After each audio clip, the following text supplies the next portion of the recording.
back to the Spirit Lounge. Hope you guys are doing really well. And the next installment of the Dead Sea Scrolls.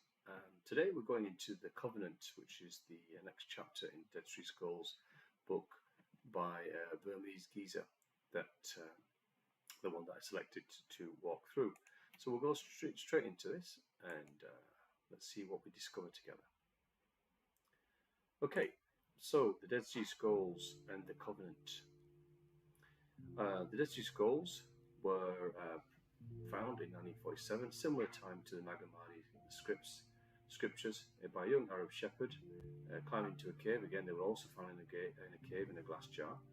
These are numerous caves, actually, that the Dead Sea Scrolls were found in the Judean desert and stumbled across what were called now the Dead Sea Scrolls, which are earlier manuscripts following the revolution.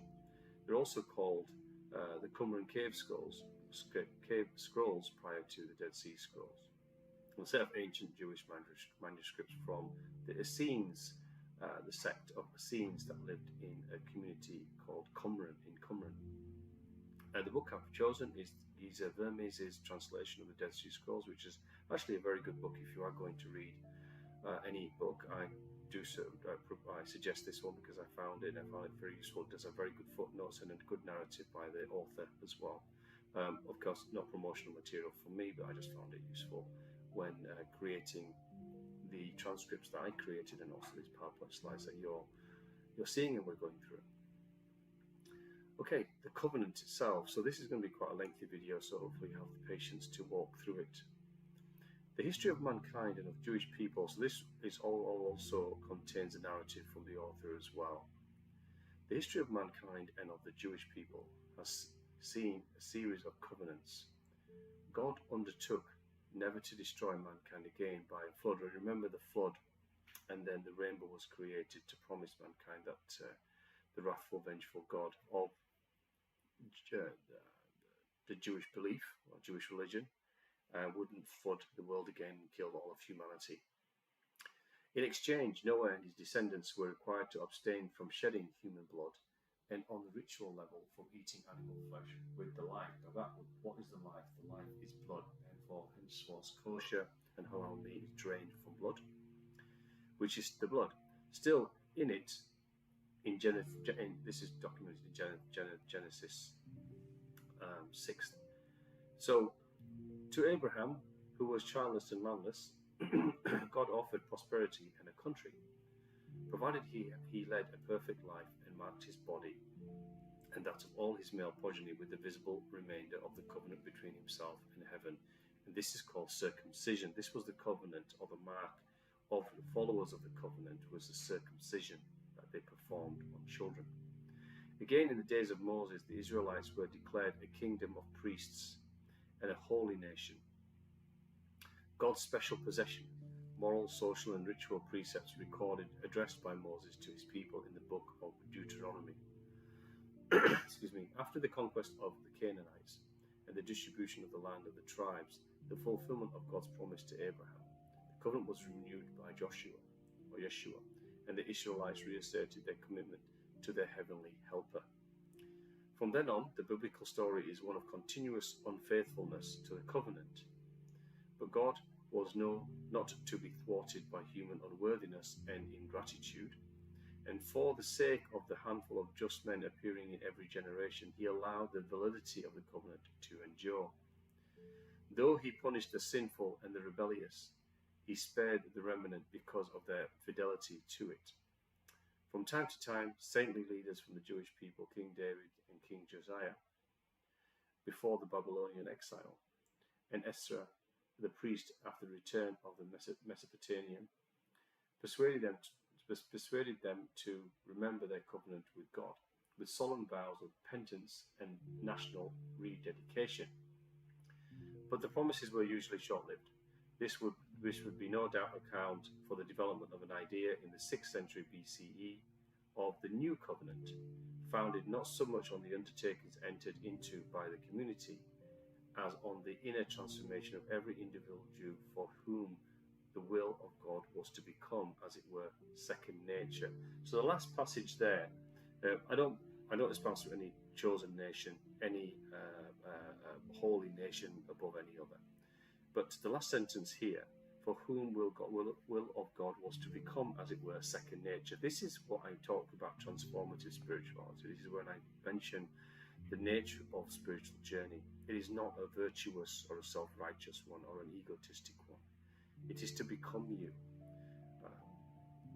Those in monastic or ascetic lifetimes have chosen to hide themselves away and become that wholly and completely give themselves to this monastic and ascetic, transcendental, ascending lifetime for the Godhead to become within them, or rather the Godhead to reveal for itself from within them and to become them wholly, and to become their second and first nature. Actually, to become their first nature, not second nature. You don't need to be hiding in a cave or a temple or mountain temple top or contemplate one's navel for the rest of your life. It is much, much stronger to actually do this within the surroundings of the immense, corrupt and brutal duality of the world that lives around us. If you can achieve this first nature in this realm, it is much stronger and much more accelerated ascension or transcendental force than hiding oneself away. That is also something we can do within our lifetimes, and go to retreats, if you like, or move yourself into periods of time, into quiet places, into mountaintops, into a home or a cabin for meditation and self-reflection as well. This is something in balance with the life that we live in the modern world. The covenant. It was this covenant ideology that served as the foundation of the Qumran community's basic beliefs. The Essenes not only considered themselves to be the remnant of their time. So remember the remnant from the previous chapter. This was talking about those who still followed, while the rest fell away from the covenant, this promise to their God of how they would follow the laws of Moses, and how to follow the principles that were laid upon them to have what was deemed to them as a godly and holy life. So the Essenes were in the Qumran community regarded themselves as those who retained that belief wholly and completely, and honestly very dogmatically, very strictly in their practice. They regarded them as the remnant of all time, the final remnant. In the age of wrath, while God was making ready to annihilate the wicked, now again I disagree with all of this. This is why I don't have any connection with this God. Their founders had repented. They had to become the converts of Israel. Could not more disagree with that, as I mentioned here.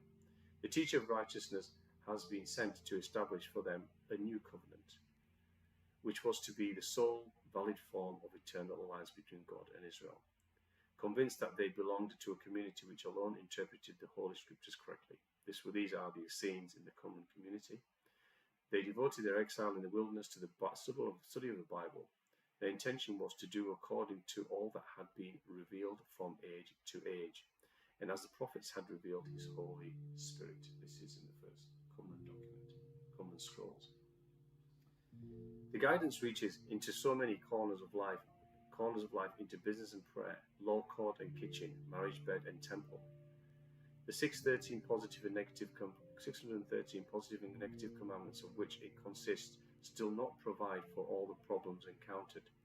Following the formulation of biblical legislation, when the parties of the Pharisees and Sadducees, the Essenes, came into being with their different convictions, they justified them by interpretations suited to their needs. Again, we mentioned this in the previous video.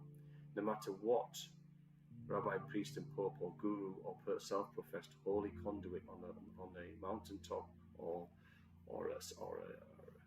behind a pulpit, the interpretations are their own, and you must discern to understand what the real transcendental meaning is. Let your soul and your heart determine what this is for you. It will change over time, but it will be yours. Do not follow Pharisees, Sadducees, Essenes, rabbi, priests, gurus, or popes. This journey will ultimately land with you on your own stone across that river. This is one promise I will make, and it's one that you all do actually know it to be true. But the journey towards it may lead you through many preachers, many self-professed holy conduits. But keep moving on. Remember, do not be a boulder stuck in the mud. Okay, the covenant continues. In the Babylonian Talmud, it is able to go so far as to even praise marriage with a sister's daughter. Obviously, I disagree with a lot of what is in the Talmud, because I've seen elements of it. But this agreeing was frowned upon by the Essenes with a sister's daughter, and to proclaim it as a particular saintly and generous act, comparable to the loving kindness shown to the poor and needy. Well, this is because the Qumran Essenes did not adopt this attitude at all. They regarded as uncle-niece union as straightforward fornication, which it is. Interpreted correctly, they maintained the Leviticus precept signifies the very opposite of the meaning accepted by their opponents. The Temple Scroll proclaims clearly this prohibition in proper legal terms. So this is really just incest. This is strict fornication with a close family member. By doing them a favor, if their husband dies, they have to be married, so they marry them due to some kind of saintly act, which actually it's not. It's a perverted act. A man shall not take the daughter of his brother or the daughter of his sister, for this is abominable. This again was written in the Qumran text. According to the strict vices of the sectaries, fidelity to the covenant demanded not only obedience to the law, to all that God has commanded by the hand of Moses, but also adherence to the teaching of all his servants and the prophets. Again, Qumran Scrolls. Moses received, again, from the Qumran Scrolls. Anything that's here with the QTQS is a statement from the Qumran Scrolls themselves, a translation. Moses received the Torah from God on Mount Sinai and passed it on to Joshua, and the elders. The elders to the prophets, and the prophets passed it on to the members of the Great Assembly, the leaders of Israel, and the post-exile age, and then so forth and on forth. So it went on from the source down to various levels of ascetic hierarchy, if you like, down to the common folk within the communities and towns. Writings were considered to contain pitfalls for the ignorant and the misinformed, and only the community's sages. Simple reading can convey only their superficial meaning, but not their profounder significance. This is what I mentioned before.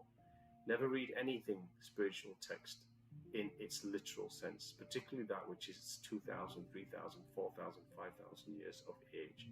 It was written for its time. Look for the true, profounder significance in it, in the text, sometimes between the lines. The superficial meaning is in its simplistic reading.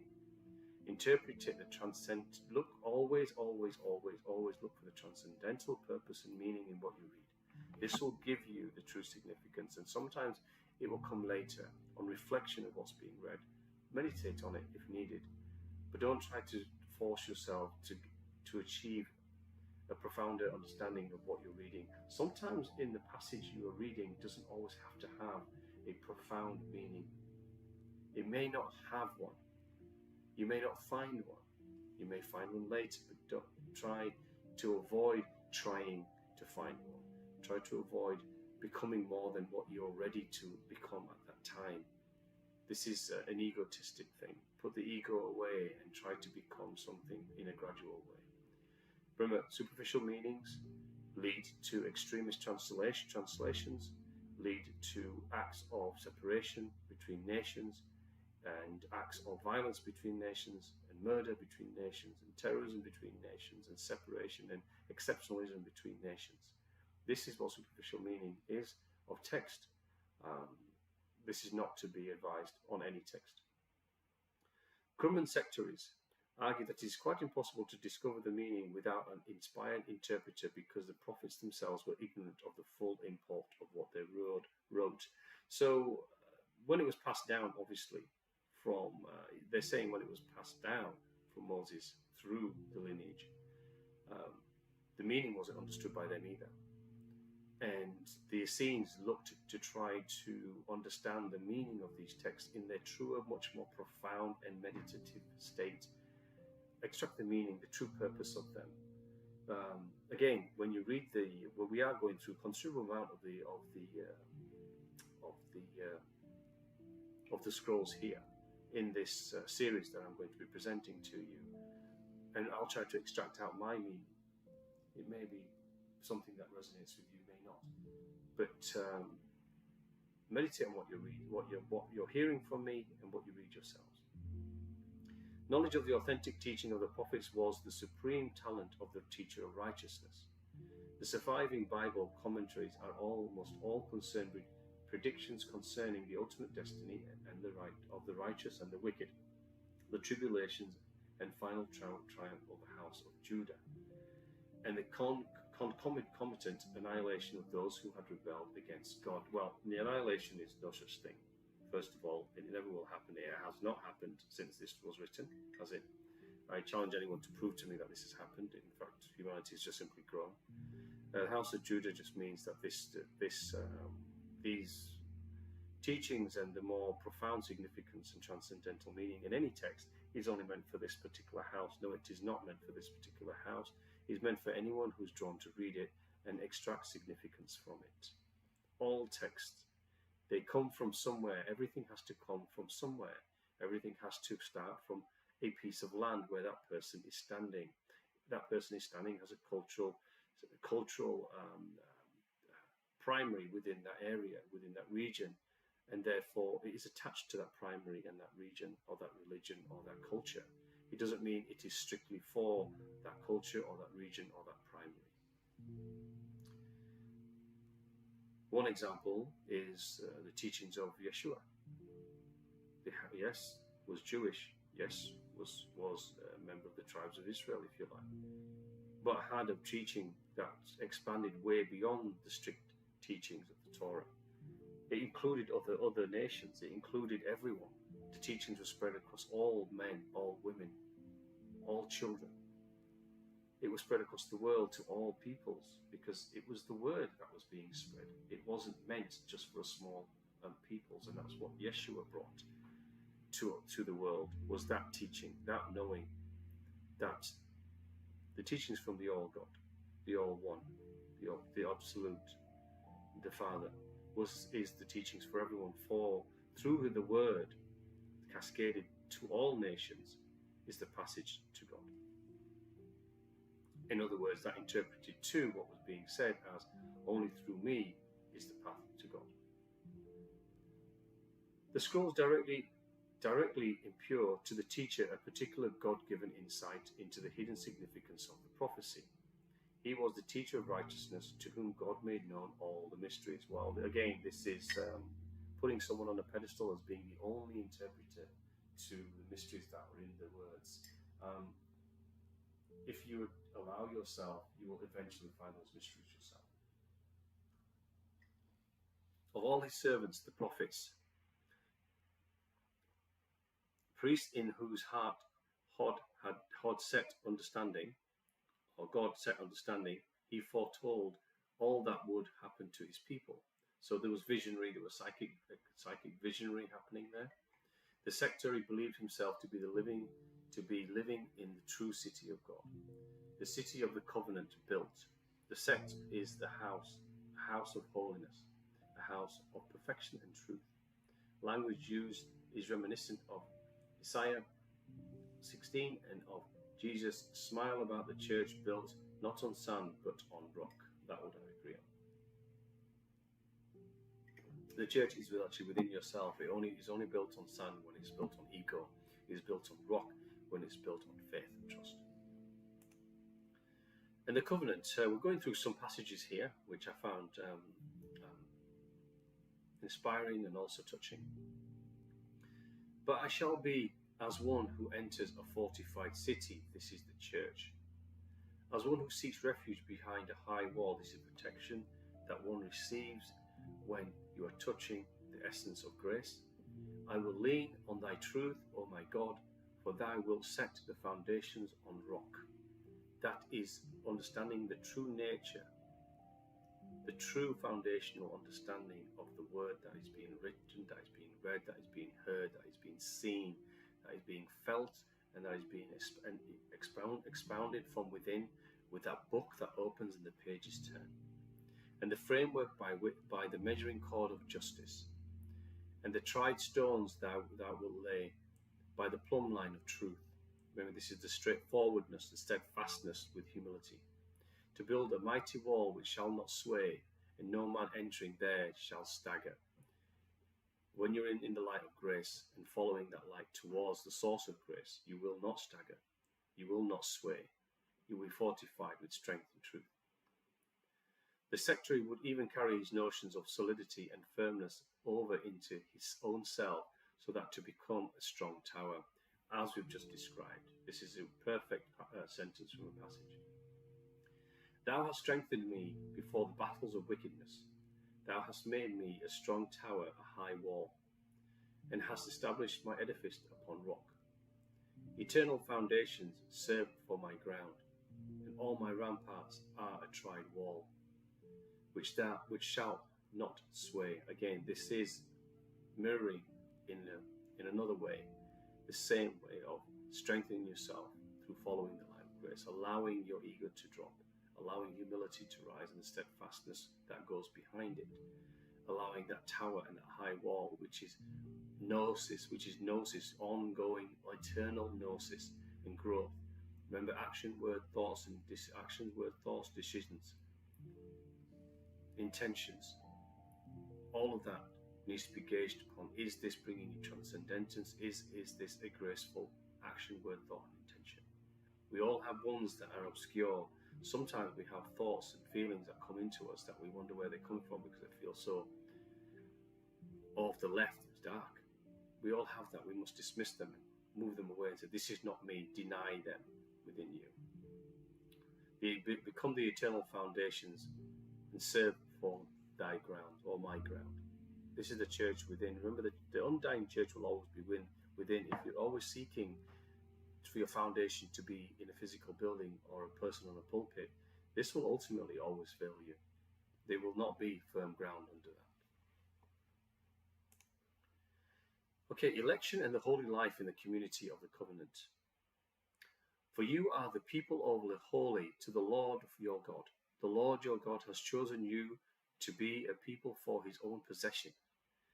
Out of all the peoples that are on the face of the earth, again, I don't know what this God is they talk about, because if everything is from source, why would it choose the tiniest minority of a tiniest minority to be chosen? This is obscure in its nature. You shall therefore be careful to do the commandment and the statutes and the ordinances which I commanded you this day. So Deuteronomy 6. So as I said, I won't comment any further on this, but this deity is not the all that I understand. The fully developed concept, CE Common Era Galilean Rabbi Lazar would say, when the Israelites do the will of the Holy One, blessed be he, they are called sons, but when they do not do his will, they are not called sons. Again, it goes on, for the Qumran Essenes, the covenant was that only the initiates of their own new covenant were to be reckoned among God's elect, and as such, united already on earth with the angels of heaven. So they created their own covenant. It wasn't actually a rewrite, it was their own interpretation of it. So I'm just taking a cup of tea there, sorry about the swallow. Okay, let's continue. God has given them his chosen ones and has caused them to inherit the lot of the holy ones. He has joined their assembly to the sons of heaven, to be counsel of the community, a foundation of the building of holiness within yourself. You are building that foundation, an eternal plantation throughout all ages to come. Qumran Scrolls. And it continues, the chapter. The individual election of each sectary is describing the election of how they elect a member of the community, how they bring them in. And Essene became a member by virtue of the deliberate and personal adult commitment of himself. Even children born to married members had to wait until their 20th birthday before they were allowed to make their solemn vows of entry into the covenant. They considered their adherence to the lof of good, as the effect of grace, as having been planned for each of them in heaven from all eternity. So they're saying that their entrance into the Essenes community, the Qumran community, was something that was also always planned for them. The elect were guided by the Spirit of truth in the ways of light, while the unprivileged Jew and Gentile alike were doomed to wander along paths of darkness. The instruction of the two spirits, remember, falsehood and truth, gives a fascinating description of these two human groups, the chosen and the unchosen. So let me describe, and I disagree with the divisive nature of the passage. It is divisive. It's first of all divisive in saying that if you weren't part of the Essenes, you were lost. This is not the case. And also, chosen and unchosen. There is no chosen and unchosen by our Father. There is just you choosing or not choosing to find the Father. Let's turn this 180 on its head. The real interpretation of this is the Father doesn't choose you. The Absolute doesn't choose you. The One, the Whole, the Almighty, the Godhead, undescribable, unfathomable One that we feel within us, that we seek always within and without. We have to choose to find it. It does not choose us.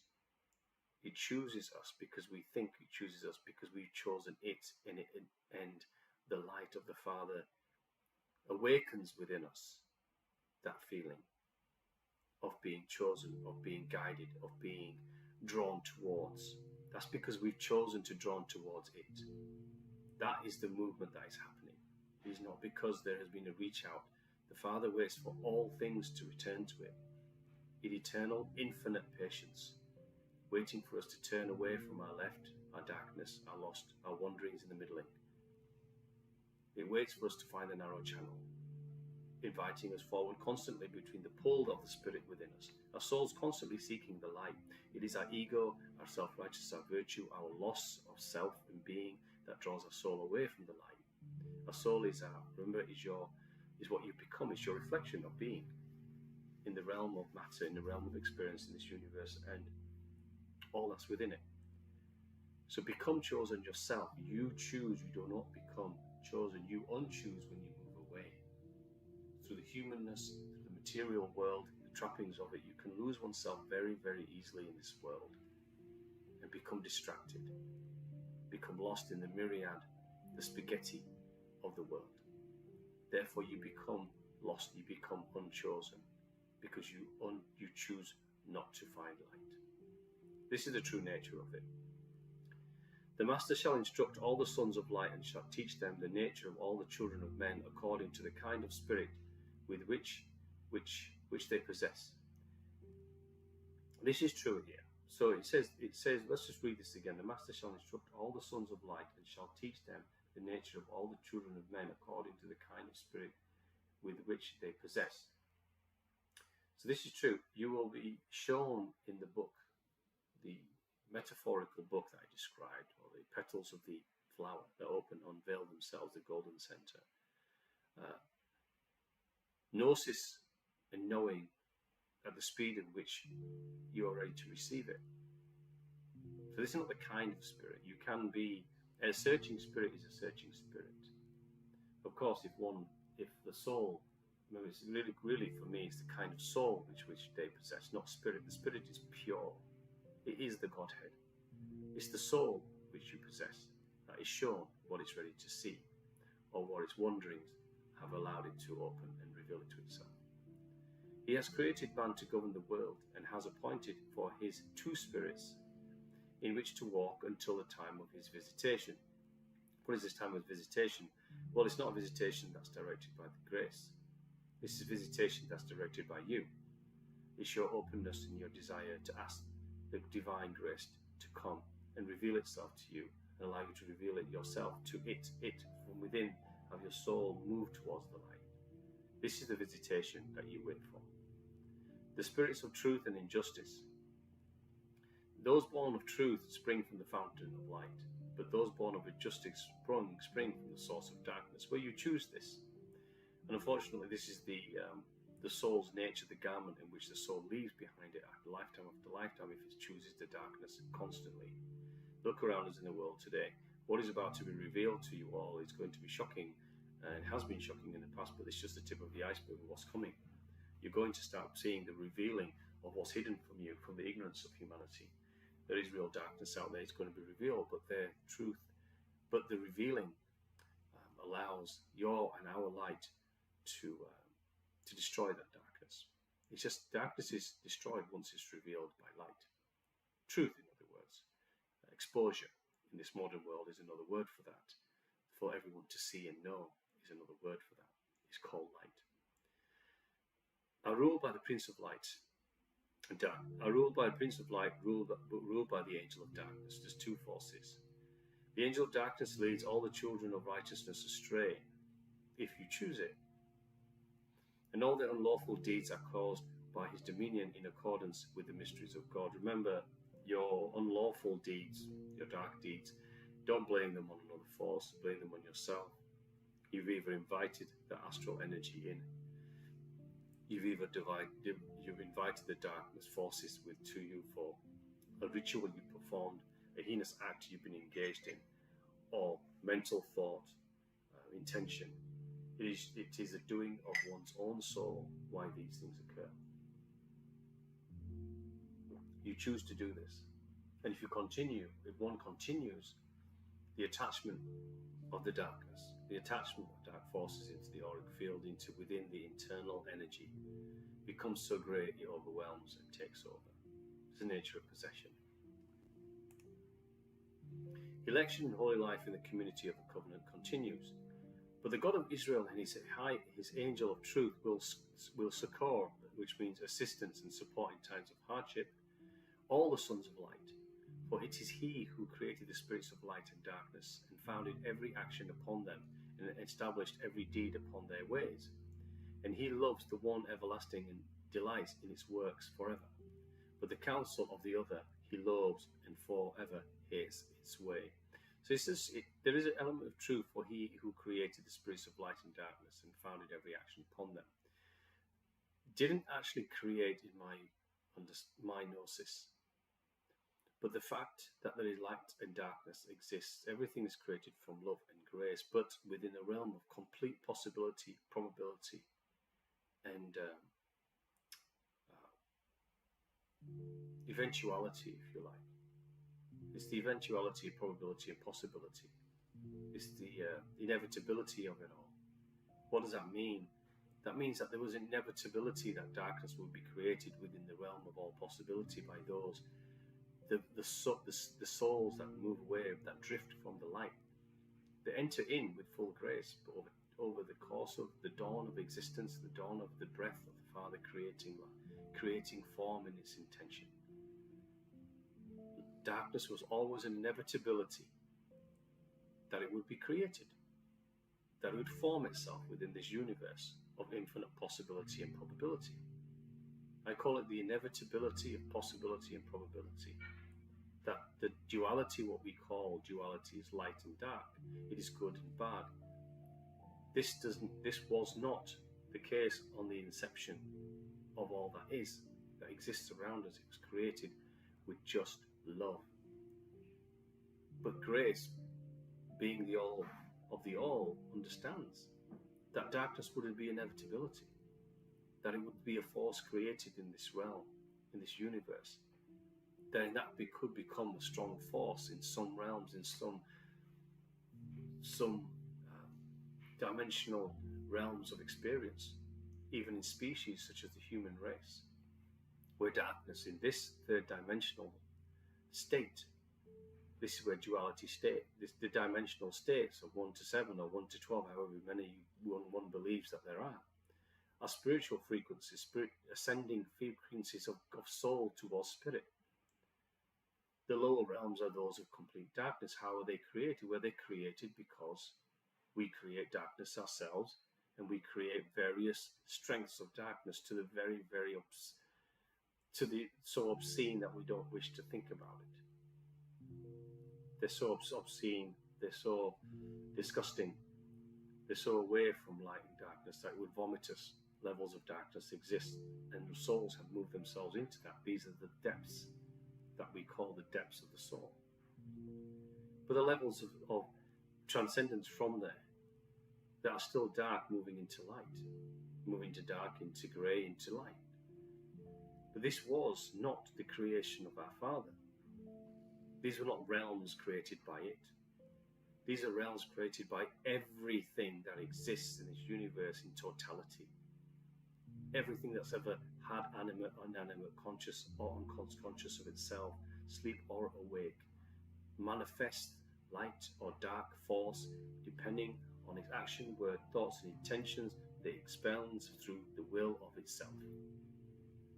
Darkness will emit itself when those who choose darkness move into light. The duality lessens itself in realms where those have chosen light more than they have chosen dark. In this realm, that is the case. There is more light than dark.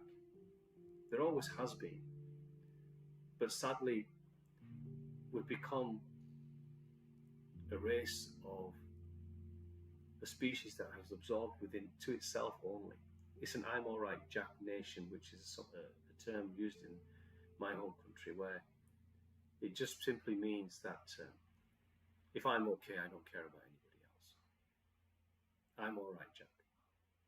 And what this means, it means that we fall into ourselves and we create ignorance. We feed our bellies, fatten our wallets, distract our minds, surround ourselves with jewels. But in the background, in the shadows of shadows, in the worlds of worlds that exist around us, darkness takes over authority, takes over the realms and the reins of true control in this world. And this is what's occurred. This is what now people are waking up to. They're understanding that that which has been governing them in the seen and the many, many levels of unseen. There is more in the unseen that they possibly could imagine in the seen. As now is pure darkness, and this is being revealed, and is sickness. There's a sickness that cannot be measured, and this is because the souls have chosen this sickness, and this is what is being revealed. But this is the nature of the soul of everyone, everything, animate or inanimate, that's chosen that sickness. The Father didn't create darkness. We allowed and created our own, and it's for us to resolve that darkness, and it always will be. Saviours come to teach us how to do this. The word was one thing. Do we follow that word? Has our church and the temples, synagogues, rabbis, priests, gurus, and prophets become corrupt, become weak, and not teaching you the trueness of your own power? This is what's happening. Reflect upon it. I've been considering this for a long time, but I end up in the same place. In meditation and thought, this is where has always been the case, and I will leave it there for now. We'll continue. Individual election with a precise knowledge of the boundary dividing right from wrong can lead to self-righteousness and arrogant intolerance of masses thought to be rejected by God. There is nothing rejected by God, remember. The Essenes, however, appear to have concentrated more on the blessedness of the chosen than on the damnation of the unpredestined, i.e. themselves, concentrated on themselves. The Qumran hymns, which testify to an acute form of sanctimoniousness, never cease to emphasize the sectary's frailty, unworthiness, and total dependence on God. So effectively, they are a very, very ascetic, very strict order, which have given themselves their own interpretation of the covenant, which is very, very strict in its nature. And that it's almost a way of saying that they emphasize their unworthiness and their frailty without God in them. So it's not. It has a gap in that they feel that they are nothing unless they give in this very ascetic way themselves to the Father. Clay and dust that I am, what can I devise unless thou wish it? And what contrive unless thou desire it? What strength shall I have unless thou keep me upright? And how shall I understand unless by the Spirit which thou hast shaped for me?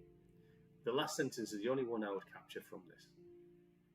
The soul is moving to the Spirit, and that is what shall shape you. But the rest of it is complete helplessness. It reads helplessness. It reads that the Essenes effectively giving themselves almost in a fatalistic way that they have no control over their outcomes, over their journey. It's completely in the hands of something bigger than themselves. But that thing is bigger than themselves is something they've always been within themselves. But within the text, it also states that. So there's a dichotomy in some of this. There's a contradiction. A seen teaching is that not only is God's assistance necessary in order to remain faithful of his law, the very knowledge of that law is a gift from heaven. It's a gift from within, and there's a book that's always open to you. All their special understanding and wisdom comes from God. It comes from the Spirit. Yes, the breath of God within. So in some ways that is correct. But it's not an external coming in. From the source of his righteousness is my justification, and from his marvelous mysteries is the light in my heart. My eyes have gazed on that which is eternal, on wisdom concealed from men, on knowledge and wise design hidden from the sons of men, on a spring of glory hidden from the assembly of flesh. God has given them to his chosen ones, and caused them to inherit the lot of the holy ones. Okay, it continues. Thou hast upheld me with certain truth. This is the gnosis that continues within you. Thou hast delighted me with thy Holy Spirit. This is when you ask and move your soul to it. And hast opened my heart till this day. The abundance of thy forgiveness is with my steps. The forgiveness here for me is must be forgiveness for yourself and of others, and what you've done to yourself, what you've done to others, what others have done to you. It's important forgiveness to release the burden of the soul and the heart. The abundance of thy forgiveness is with my steps, and infinite mercy accompanies thy judgment of me. Until I am, thou wilt care of me. Until I am old, thou wilt care for me. For my father knew me not, and my mother abandoned me to thee. For thou art a father to all the sons of thy truth, and as a woman who tenderly loves her babe, so dost thou rejoice in them. And as a foster father bearing a child in his lap, so carest thou for all thy creatures. There is always eternal spirit in everything that exists, and the love of grace that we all seek is always within us. Never doubt that. Election, holy life in the community of the covenant continues. Essene actually succeeded in fulfilling his high ideals. We cannot, of course, know whom that paths to sanctity devised by organized religion are best with snares. Moral shortcomings were actually recorded. The aim of holy life lived within the covenant was to penetrate the secrets of heaven in this world and to stand before God forever in the next, proclaiming, holy, holy, holy. I like the last past sentence in here is particularly useful. How do you actually succeed? Well, there's no succeeding because it's an eternal journey. When moving away from the earth, transcending away from human form, or that which binds us here, there is still an eternal journey towards grace. It cannot be truly fulfilled in truth. How long does it take? Well, in an infinite amount of time. But we can move our souls towards it, towards the dimensional uplifts into this state. But the covenant was to penetrate the secrets of heaven. This is gnosis. This is the book and the page is turning. This is the petals opening of the flower. And you stand before God. What is that? You stand before gnosis of the Father, and meditation and touching, moving one's heart, soul, mind and body as one into the light. Then you feel grace. You feel grace as beauty and love and joy. This is the true nature of things. In addition to the worship of God offered through a life of holiness, to perform the ritual acts prescribed by Moses, the earthly liturgy was intended to be a replica of that sung by the choirs of angels in the celestial temple. This injunction asks for exact punctuality in regard to the two daily moments of prayer meant to coincide with it and replace the perpetual burnt offering sacrificed in temple at sunrise and sunset. Yeah, so the sacrificial nature of things, this is a very legacy way of believing that they are pleasing this external God, the one most high, the God most high rather. This is doesn't happen in the open anymore, but it does happen in secret rituals and ceremonies by groups and sects, which is unfortunate. Worship in the community of the covenant. He shall bless him with the offering of the lips at the times ordained by him at the beginning of the dominion of light, and at its end when it retires to its appointed place, at the beginning of the watches of darkness, when he unlocks their storehouse and spreads them out, and also at their end when they retire before the light, when the heavenly lights shine out from the dwelling place of holiness, and also when they retire to the place of glory. At the entry of the monthly seasons on the days of the new moon, and also at their end when they succeed to one another. Essentially, this was regulated by the movements of the moon, is the narrative. Months varied in duration from 29 days to 30 days, and the year consisted of 12 months of 354 days. Lunar year does not correspond to the 4 seasons determined by the movements of the sun. Remember, the days of the year are lesser than what we have. 10 days between lunar and solar years was therefore compensated for by means of intercalation by inserting the after Adar, February, March, and the 12 months of the year. So in other words, in a nutshell, what they did, they supplemented, compensated for this by calculating February and March and other months to compensate for the changes within lunar and solar years. It's quite complicated. This passage doesn't really explain it fully. There is a full explanation of this in the book, but it went on for a couple of pages. The Qumran sect adopted instead a chronological reckoning based on the sun, the fully laid out in the remains of a series of calendrical documents in the Qumran text. So I've tried to extract as much as possible here. Hope this makes sense. Was its absolute regularity, instead of 354 days, not divisible by 7, it consisted of 364 days. 52 weeks precisely. Qumran saw its calendar as corresponding to the certain law of the mouth of God. The first day of the year and each subsequent season always fell on the same day. This was Wednesday. So every month started on the same day. In Genesis, was on the 4th day, the sun that the moon was created. The 5th day, third month of the third month, always on a Sunday. And the days of atonement were on a Friday. The Feast of the Tabernacles, the 15th day of the 7th month, on the Wednesday. This solar calendar, with its eternal regularity, cannot, of course, stand up to astronomical calculation of 365 days and 5 hours, 48 minutes, and 48 seconds.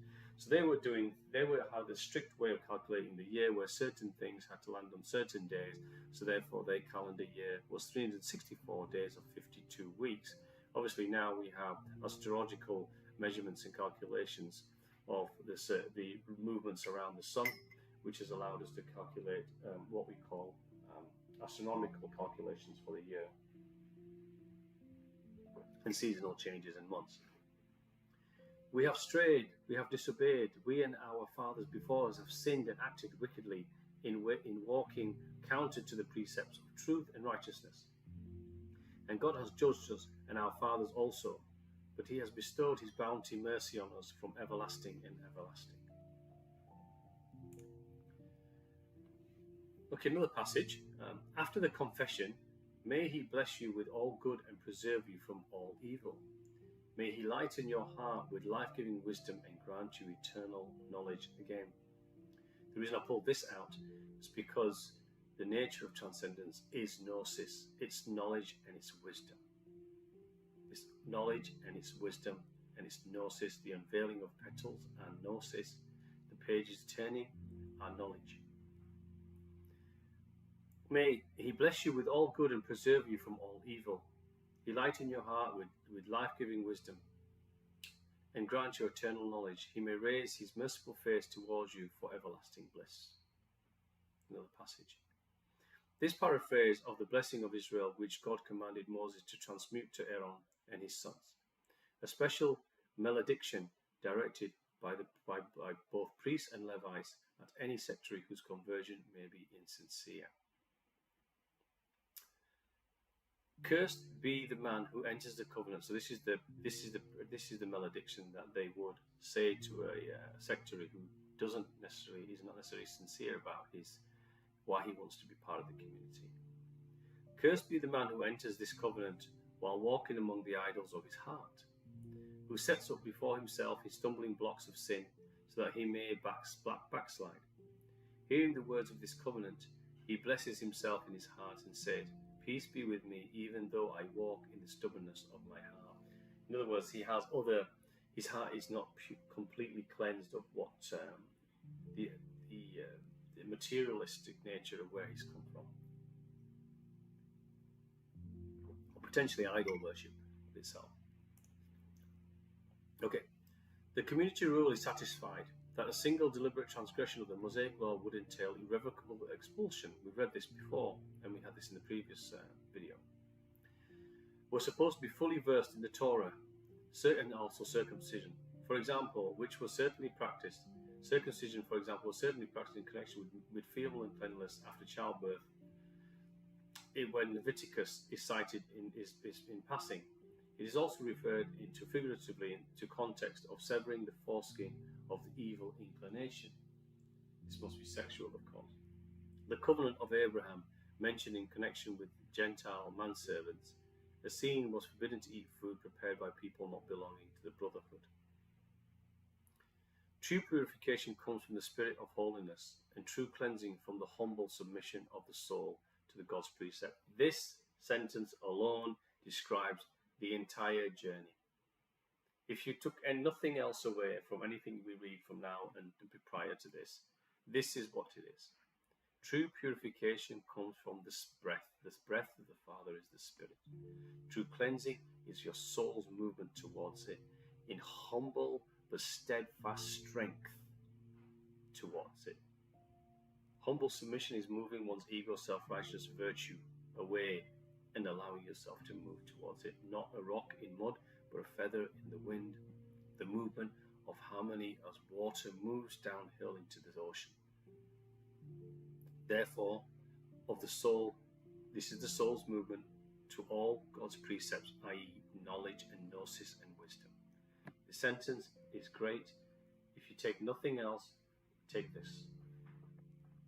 For it is through the spirit of true counsel concerning the ways of man, all his sins shall be expiated. He shall be cleansed from all his sins by the spirit of holiness, and his inquiry shall be expiated by the spirit of uprightness and humility. And when his flesh is sprinkled with purifying water and sanctified by cleansing water, it shall be made clean by the humble submission of his soul to all the precepts of God. Qumran text. Okay, a second, let's just check something here. Okay, let's continue. And we go on. The sect's attitude towards the temple and the temple sacrifice. Their vow to total fidelity to the law of Moses rejected the validity of the sanctuary and refused to participate in its rites. This I agree with also. Written in Philo and Omnis Probus by Philo. Most holy dwelling for Aaron were without the flesh of holocausts, i.e. the mass death, in other words, and fat of sacrifice. A sweet fragrance was to be sent up to God, and where prayer was to serve as an acceptable fragrance of righteousness. The community itself was to be the sacrifice offered to God in atonement for Israel's sin. Lebanon is understood by ancient Jewish interpreters to symbolize the temple. Council of the community is the one valid temple. Lebanon equals temple. In other words, I wasn't aware that Lebanon actually translated to temple. Temple equals council of the community. Ergo, Lebanon equals council of the community. Sexual abstinence was imposed on those participating in temple services, both priests and laymen. No person who had sexual intercourse or any involuntary emission, this is obviously a wet dream, or even physical contact with a menstruating woman, could lawfully take part. It was thought that lives intended to be wholly consecrated to worship and wholly preoccupied with meditation on prophecy should be kept holy and not just intermittently pure. You know, we do find in monastic belief and in Buddhism, and those who go and lead really ascetic lives, they do obviously don't have move into sexual contact or are completely abstinent. But you will find, you know, that as you move more and more into grace, desire, sexual desire, actually lessen within you anyway. Some of you may not like that thought, but this is where you will end up. And maybe the person you are with now may not be able to understand this movement, but you will. Your desire-driven self becomes quieter and quieter and quieter as your journey towards grace exists, because your existence doesn't focus on it anymore.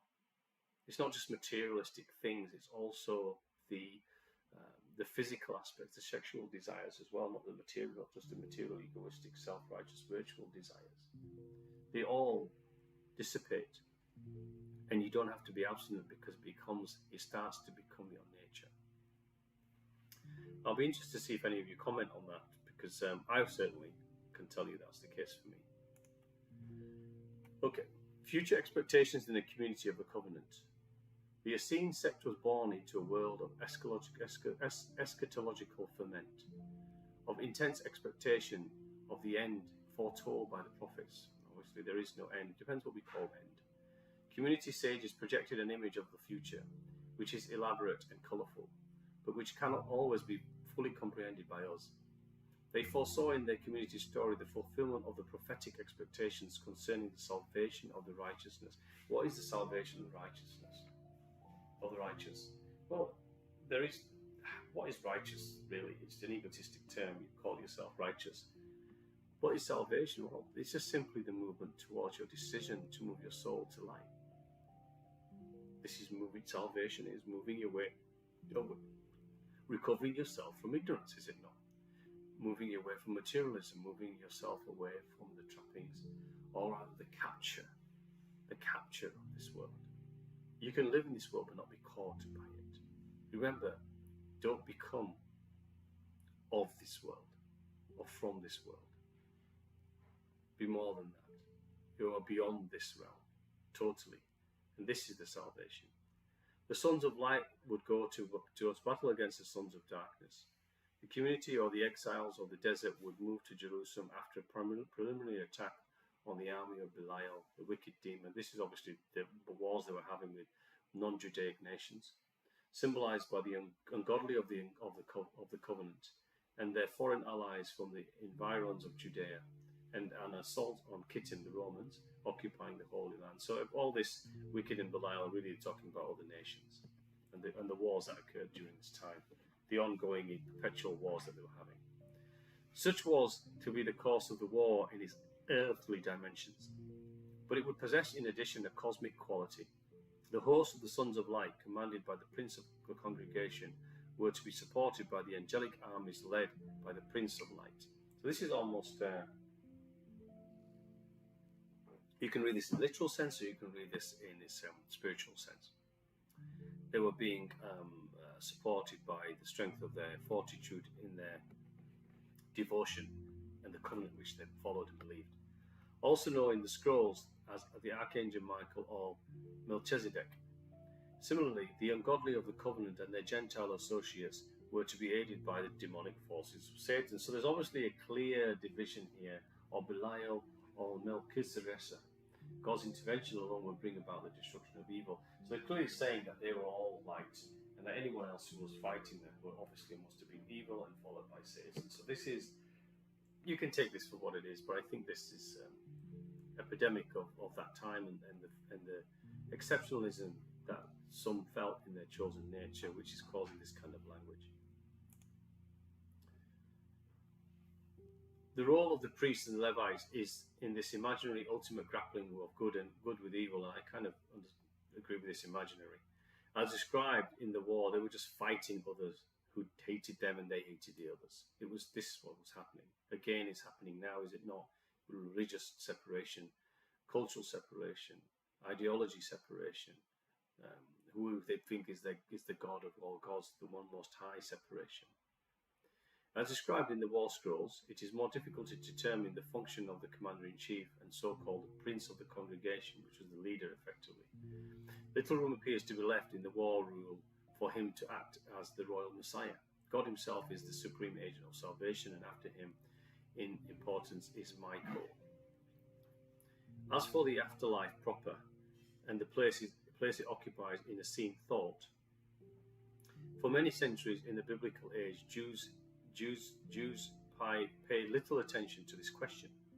They believed, with most peoples in antiquity, that after death, the just and the wicked alike would share a miserable, shadowy existence in Sheol, which is the underworld, where even God is forgotten. Turn, O thee, Lord, thee in Sheol, who give thee praise. The general hope was for a long and prosperous life, man, children, a peaceful death in the midst of one's family, and burial in the tombs of one father. So this is kind of what they seem to have been resided to, thinking that no matter what it was, everybody went to Sheol anyway. Which not true. There's dissatisfaction of the later biblical thinkers with a divine justice that allowed the wicked to flourish on earth and the just to suffer. We've already talked about why this is occurring. Led to attempts in the post-exilic era to solve this fundamental dilemma. The idea of resurrection, or rather of the reunification of the body and soul after death, first appears as a metaphor in Ezekiel's vision of the rebirth of the Jewish nation after the Babylonian captivity.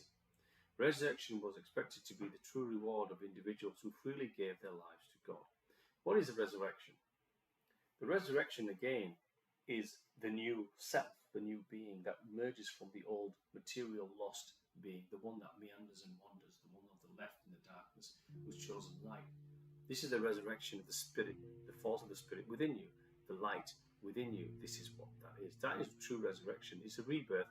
It's a becoming. It's a recovery of oneself, or a recovery of a nation in years after the Babylonian captivity. It's a resurrection, a recovery, a re-emergence. That's what this actually is, of the Godhead within self. The notion of immortality also emerged, the idea that the righteous are to be vindicated and live forever in God's presence. Everything lives forever, and everything is within the presence of grace. But it's your soul's garment which is what separates us.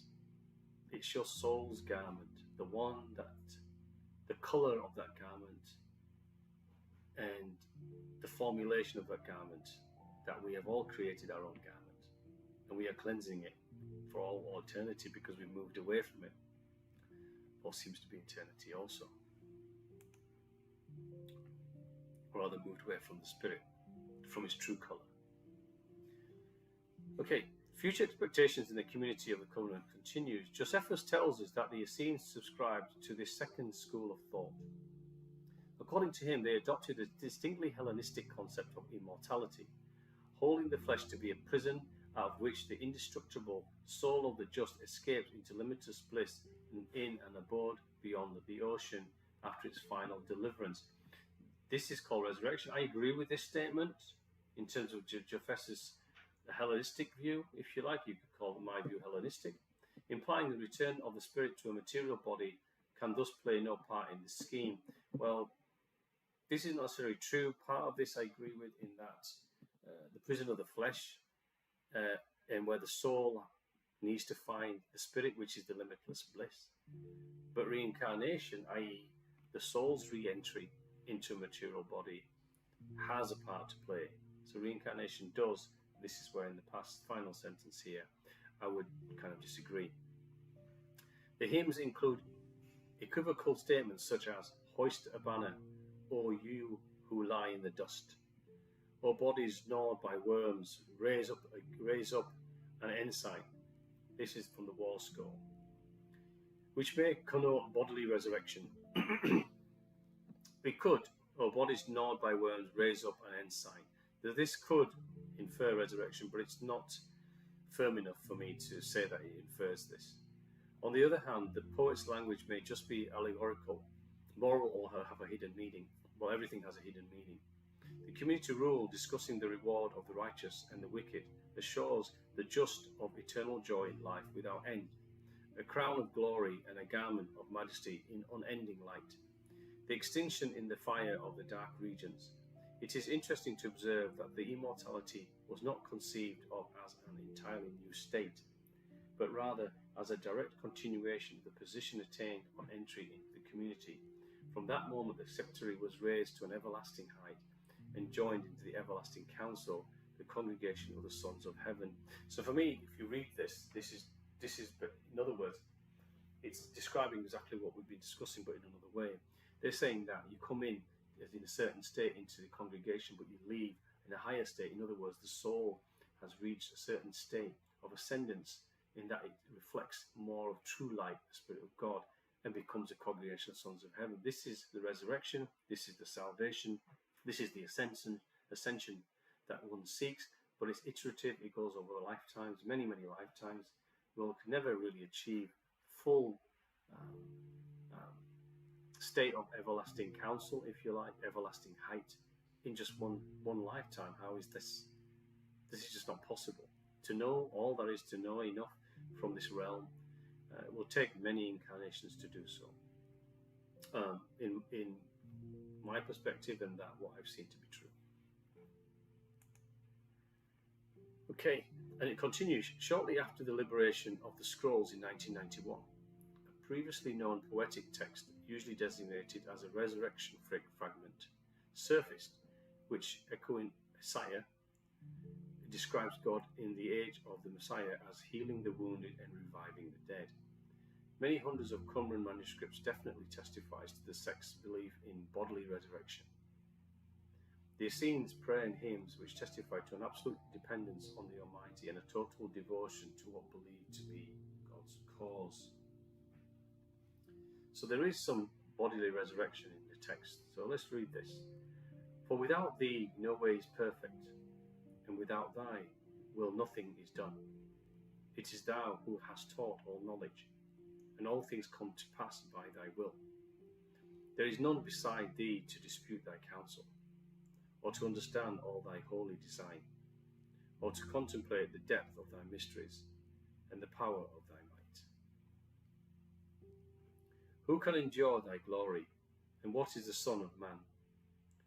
In the midst of thy wonderful deeds, what shall one born of woman be counted before thee?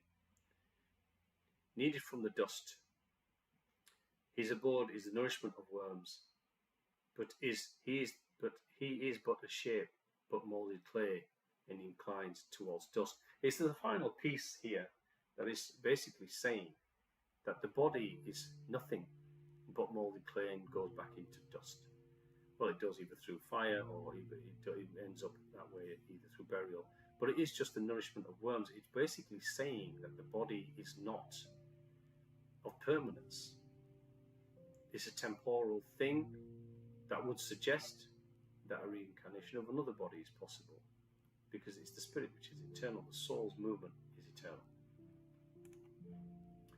And some final notes on this translation are the purpose of this translation is to enable the reader to come into direct contact with the literacy works found in Qumran. The English does not follow slavishly the Hebrew and Aramaic originals, but aims at being faithful, intelligible, and as far as possible readable. Only meaningful texts are included in this volume and in the book that I'm following. Biblical quotations appearing in the text are printed in italics, so that's how you find the difference. Each scroll is divided into columns. The beginning of each of these columns is indicated in the translation by bold Roman numerals. The word veka indicates an empty space in the manuscript. So there were many, many empty spaces in the manuscript, which were sometimes filled in by the author to show continuance and common sense as well.